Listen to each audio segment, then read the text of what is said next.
The station was almost deserted, barely lit by a few lamps that flickered with the tiredness of a place that had witnessed too many farewells and too many returns that never truly felt like homecomings. It was late winter, the kind of cold that doesn't cut but numbs, settling into the bones and whispering that staying still is easier than moving forward. On one of the old wooden benches, worn by decades of travelers, he sat. She saw him before she understood why her steps stopped. There was something in his presence that called to her without words. His posture was slumped, not from physical exhaustion but from a deeper weight. His hands trembled slightly, not from the cold, but from memory. And beside him, an old military suitcase, scratched and dented as if it had crossed continents untouched since then. It was clear he wasn't carrying belongings, he was carrying stories, and almost all of them hurt. Snow fell silently over his coat, too thin for the weather, too old for a man who seemed to have aged more inside than outside. Each snowflake landed on his shoulders, like the world was trying to cover wounds it didn't know how to heal. She hesitated. Nobody approaches strangers in empty stations, but there was something profoundly human in that silence, something that begged for help without emitting a single sound. It wasn't his eyes that called her. It was the absence of them. The way he avoided the world, as if he feared that if it touched him, he would crumble. She walked toward him slowly, careful not to startle him. He didn't lift his head. He didn't even seem to notice her steps. It was the kind of presence found only in someone who has spent too long running inward. She leaned slightly, just enough for her voice to reach him without invading his space, and then she whispered, with a weight perfectly measured to not break him, "You look broken." He took several seconds to react, not because he hadn't heard her, but because it had been years since anyone spoke to him with that blend of truth and compassion. When he finally lifted his gaze, there was no surprise, no anger. Something more devastating lived there, acceptance. And in a murmur barely audible, he replied, "I'm just tired of surviving." When those words left his lips, "I'm just tired of surviving," the woman felt something shift inside her. It wasn't pity. It wasn't fear. It was recognition. The quiet certainty that she was standing before a man who had carried a weight so immense that he no longer tried to hide it. He simply dragged it behind him like someone who pulls a shadow they never asked for. He lowered his gaze again, as if speaking had drained a reservoir he'd been carefully rationing for years. The woman sat beside him, leaving a respectful distance, the kind reserved for those who have been wounded so deeply that any closeness can feel like a threat. She didn't say a word. She allowed silence to do what language could not. Because silence for him was a complete language, a language built from explosions that never left his ears, from names he never spoke again, from promises whispered in muddy trenches, promises that survived only long enough to turn into guilt. He had returned from the front, with all his limbs intact, no visible scars, no wounds a doctor could stitch, and that was precisely what confused those who welcomed him home. "You look fine," they said. "You were lucky." "You're strong," they insisted. But no one saw what he saw every night. No, one understood that the problem wasn't his body. It was everything his body remembered when he closed his eyes. He remembered the faces of his comrades before battle, the impossible mix of terror and bravery. He remembered the wet sound of rain hitting metal helmets. He remembered the smell of fire, of gunpowder, of the final days of a boy who tried to make jokes even at the edge of hell. He had seen it all, and he had come back carrying all of it lodged deep inside his chest. There is no medicine for that, no therapy to extract memories, no bandage for a conscience that wakes up screaming. She watched him as he tried to still the shaking in his hands by tucking them into his coat pockets. It wasn't cold. It was his mind dragging him back to places he never wished to revisit, places that still lived inside him, claiming him with every breath. She realized then that she wasn't sitting next to a broken man. She was sitting next to a man exhausted from carrying his own ghost. The woman kept replaying his words in her mind, as if each syllable peeled back a layer of truth she wasn't prepared to face. "I'm just tired of surviving. Not living. not healing. Surviving. The kind of survival that isn't heroic or triumphant but lonely, quiet, exhausting. He didn't look fragile. He didn't look weak. He looked like a man who had spent too many years pretending to be made of iron while rust spread silently beneath the surface. She had heard confessions before, grief, loss, even despair. But there was something different about this. His voice didn't shake. His eyes didn't plead. His tone wasn't dramatic. It was the calm tone of someone who no longer expected relief, someone who spoke not to be saved, but simply because the truth could no longer be held inside. That kind of honesty didn't cry out. It whispered, and that whisper hurt more than any scream. She shifted slightly closer, not enough to invade his space, but enough so he would know he wasn't alone in the cold station. And for the first time since she approached him, he lifted his head just enough for the dim light to reveal the lines etched across his face, lines carved not by age, but by nights he never fully slept through. He looked at her as if debating whether a stranger deserved to know the things he'd never told those waiting for him at home. His eyes weren't angry or hopeless. They were tired in the deepest sense a person can be tired. Tired of fighting memories, tired of pretending strength, tired of wearing a uniform even long after he had taken it off, tired of waking up to a world that didn't feel like home anymore. There was no cinematic tremble, no dramatic tear, just truth. Raw truth, delivered with the simplicity of a man who had spent too many years swallowing his own pain. The woman swallowed hard, not because his confession scared her, but because she realized how many soldiers must have come home carrying that same silent exhaustion. How many sat on benches like this one, unseen, unheard, unhelped. She didn't try to cheer him up. She didn't tell him he was strong. She didn't offer solutions wrapped in cliches. She simply said softly, "You don't have to carry it alone." He blinked slowly, almost in disbelief, because no one had said that to him before. He leaned back slightly, as if her presence allowed him to release a breath he had been holding for years. But his gaze drifted far away, not toward the snowy tracks or the dim lights of the station, but toward memories buried beneath decades of silence.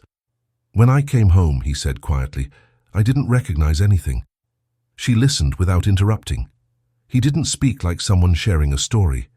He spoke like someone finally admitting a truth to himself. "I walked down the same street I grew up on," he continued, "but it felt smaller. Or maybe I felt bigger. Not stronger, just older. Too old for a man in his 20s. He let out a faint, humorless laugh. "It's strange. You leave as one person and come back as someone nobody is waiting for." He described the moment he stood on the porch of his parents' house. The paint was chipped, the windows fogged, the garden untrimmed. Ordinary signs of life continuing. But for him, it felt like stepping into a place preserved in memory, but altered by reality. Like returning to a childhood drawing only to find someone else had colored over it. "They were happy I was alive," he said. "I could see it in their faces, but behind their smiles, there was something else, like they didn't know where to put me anymore." He stared at his trembling hands as he spoke. "They kept saying I was lucky, that I came back in one piece. But they didn't understand. My body came home, but everything else stayed over there. My sleep stayed there, my laughter stayed there, parts of me never made it back." She felt a lump in her throat, not because of what he said, but because of how he said it, with the calmness of a man who had accepted that the world had moved on without him. He continued, "You try to fit in again. You try to talk about simple things, weather, work, neighbors, but it all feels thin, like trying to breathe through a cracked mask." He paused. "And every time someone asked how I was doing, I lied. Not to protect them, but because I didn't know how to explain that I didn't feel real anymore." He looked at her then, truly looked, for the first time. "I didn't come back to a home," he said softly. "I came back to a memory that everyone else outgrew." He exhaled slowly, as if the next memory weighed heavier than the last. Snow continued to fall outside the station windows, settling gently on the tracks that once carried him away from everything he loved. "There was someone," he began, his voice almost fragile. A girl I planned to marry before the war. The woman beside him didn't move, afraid any gesture might collapse the delicate balance that kept him speaking. He wasn't reminiscing, he was remembering something he had spent years trying not to touch. She was kind, he continued, too kind for someone like me. She used to write me letters every week, told me she'd be waiting, that she'd keep my picture by her bedside until I walked through her door again. He swallowed hard, and for a moment his eyes glistened, not with tears, but with the ache of a ghost he still carried. At first her letters were full of hope, then they got shorter. He paused. Then they stopped. The woman felt her chest tighten. Did something happen to her? She asked softly. He nodded. Life happened. Loneliness happened. She waited for 2 years. But no one should have to put their life on hold while counting the days someone might not come back. He looked down. I don't blame her. You can't ask anyone to stay loyal to a ghost. He reached into his coat pocket and pulled out a small, folded envelope, worn, faded, as fragile as the story it contained. She mailed me this right before she married someone else. He opened it, with careful, trembling hands.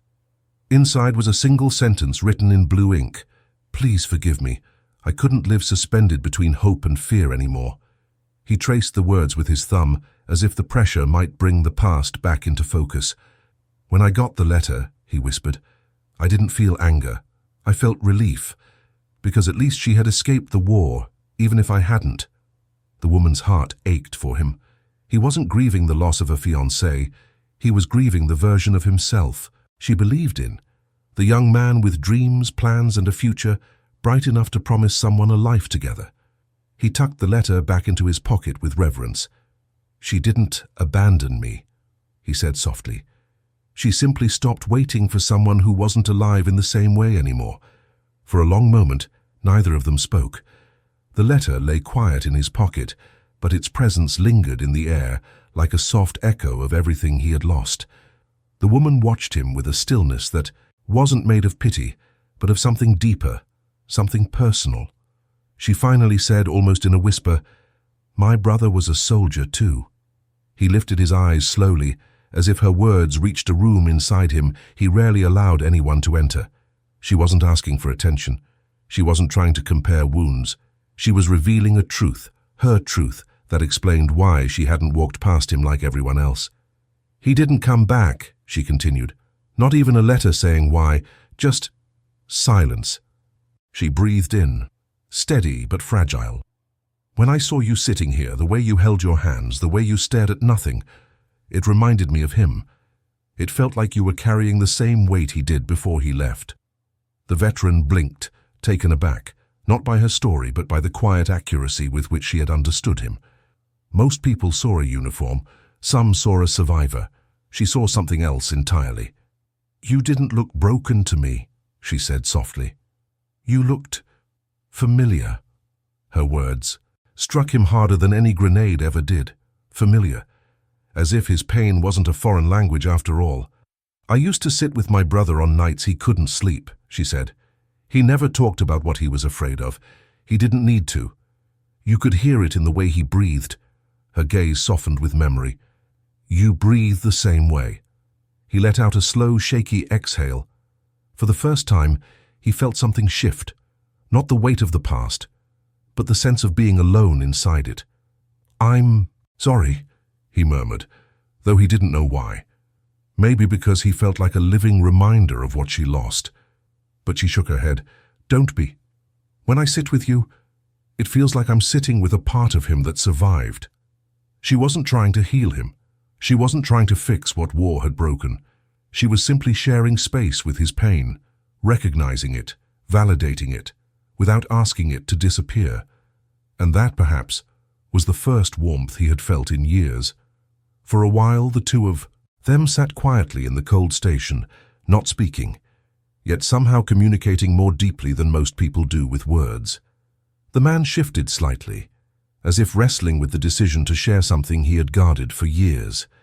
Then, with hands that trembled from memory rather than cold, he reached into the inside pocket of his coat. I want to show you something, he murmured. He slowly pulled out a small, worn photograph. its edges frayed, its surface creased by time and trembling fingers. He held it with a reverence usually reserved for sacred objects. The woman leaned closer. The image showed a group of young men in uniform, smiling broadly, arms around each other, full of reckless hope. 12 of them, 12 boys standing in a world that had not yet swallowed them whole. "This was my unit," he said quietly, "the day before deployment." She studied their faces, so alive, so unaware that fate had already chosen their endings. "You all look so young," she whispered. He nodded. "We were younger than we realized. Younger than we had any right to be in a war." His voice tightened. "Only 2 of us came back." He traced the outline of one of the boys with his thumb, a gesture too gentle for something so tragic. "This one," he said, pointing, "thought the war would be an adventure. He never made it past the first month." He pointed to another. "This one wrote poems. He died holding a letter to his mother." The woman swallowed hard. "And the others?" His gaze drifted downward. "The others had stayed on the battlefield. I carry them with me because if I let go of this—" He lifted the photo slightly. "Then they die a second time." She felt those words settle inside her like a cold stone. He wasn't clinging to the past out of weakness. He was preserving lives that had only existed briefly, lives that had shaped him more than anyone alive ever would. "I take this photo everywhere," he continued. "I sleep with it in my pocket. When I wake up from the nightmares, it reminds me that they were real, that they weren't just shadows in my mind." He looked at her, eyes quietly pleading for understanding. "This picture is the only proof I have that I wasn't alone out there, that I belonged somewhere, even if that place doesn't exist anymore." The woman nodded slowly, her voice barely a breath. "You're not letting them go," she said.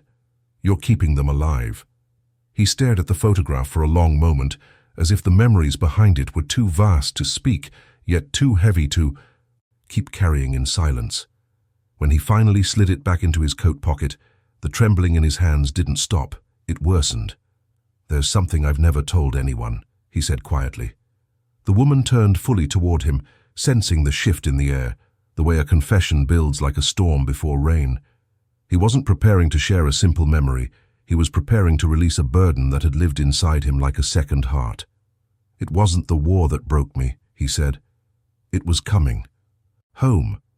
He swallowed hard, eyes fixed on the floor. "Everyone expected me to be the same man they said goodbye to. My parents, my friends, even strangers who thanked me for my service. They thought I was strong, lucky, blessed to be alive." He shook his head slowly. "But I wasn't blessed, I was spared. And that's not the same thing." His voice thickened, trembling under the weight of years unspoken. "Every day I walked around knowing someone else died in my place, that I lived because someone braver, someone faster, someone kinder stepped into a bullet or explosion meant for me." The woman's chest tightened. Survivor's guilt, the silent parasite that ate soldiers from the inside out. "I remember one night," he continued, "a boy, he was just 18, pushed me out of the way before a shell hit. He didn't make it. And when I came home, everyone welcomed me like a hero. They told me I saved lives. But the truth is," he paused, voice cracking, "the truth is, the people who deserved to come home never did." He covered his face with his hands. "And I didn't have the courage to say it. I didn't have the courage to tell anyone I wasn't okay. So I pretended. I smiled. I laughed. I said I was fine. But every night, I heard their voices. Every night, I felt like a thief who stole their futures." The woman placed a gentle hand on the bench between them, not touching him, but close enough to anchor him. "You didn't steal anything," she said softly. "You survived something that wasn't meant for anyone." But he shook his head. "No one taught us how to live after seeing so much death. The war taught us how to die, not how to come back." For the first time, tears filled his eyes, not falling, but shimmering like grief trapped behind glass. The station's old clock ticked softly above them, marking minutes that felt strangely suspended, like time itself had paused to give this man room to breathe. After releasing the weight of his guilt, He sat hunched forward, shoulders caved in, as if years of surviving had finally collapsed onto him all at once. The woman watched him, her expression neither shocked nor overwhelmed. Instead, there was a quiet steadiness in her eyes, an unwavering presence, the kind of presence soldiers once relied on in the trenches. She didn't rush him. She didn't offer cliches or empty promises. She simply allowed him to be what he had never been allowed to be, a human being who was hurting. After a long moment, he tried to rise, perhaps out of instinct, perhaps out of habit. Soldiers often stand even when they have nowhere to go, but his legs faltered slightly, betraying the exhaustion he refused to acknowledge.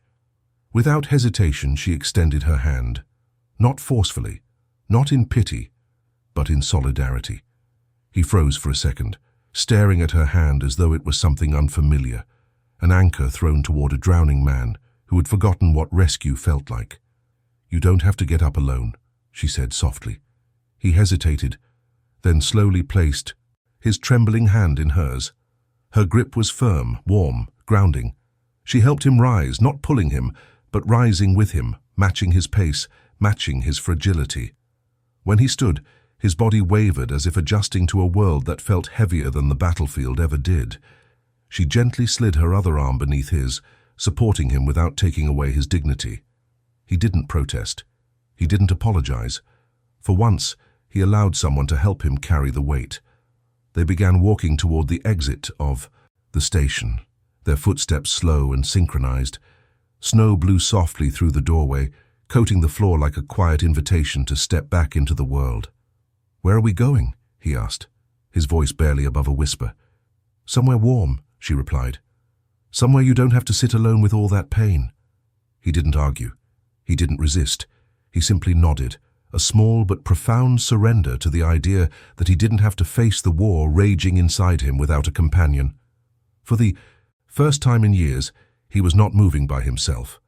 For the first time in years, someone was walking beside him, not to judge, not to fix him, but to hold him steady. They walked out of the station and into the soft, swirling snow. The world outside was quiet, wrapped in a white stillness that felt almost sacred. The woman kept her arm linked with his, letting him set the pace. He moved slowly, not out of physical weakness, but because for the first time in decades, he wasn't rushing through life, as if chased by ghosts. The cold air brushed against his face, but it felt different now, not sharp, not hostile, almost cleansing. As they walked down the empty street, the glow from the street lamps illuminated their path in gentle halos. Each step seemed to loosen something inside him, a knot in his chest, a weight on his back, a memory that had clung too tightly to his ribs. "You're quiet," she said softly. "I don't remember the last time I felt safe," he admitted. The words surprised even him. But it was true. Danger had followed him home long after the war ended, inside his dreams, inside his bones, inside every quiet moment. Here, beside her, that danger felt distant. They reached a small bench near a flickering lamppost. She helped him sit but didn't let go of his hand. He looked around the snowy street, the soft glow, the falling flakes, the echo of nothingness, and for the first time, his breathing didn't carry the tremor of fear. "You know," she said gently, "surviving isn't the same as living." He closed his eyes briefly. "I forgot what living felt like." She squeezed his hand. "Then let tonight be the first reminder." He breathed in deeply. The air was crisp, but it didn't send him back to the battlefield. It kept him here, grounded beside someone who saw him. Not the uniform, not the survivor, not the shell of a soldier, but the man who had carried too much for too long. Snow gathered on his shoulders, but it didn't feel like a burden. It felt like the world laying something soft across him, an acknowledgement, a quiet blessing. He opened his eyes and looked at her. "Thank you," he whispered. "For what?" she asked. "For not looking away." She smiled. "Everyone is fighting battles. Yours just happened to be louder." He exhaled, slow, steady, peaceful. It was not the breath of a soldier bracing for another night of war. It was the breath of a man remembering, finally, what it felt like to be alive.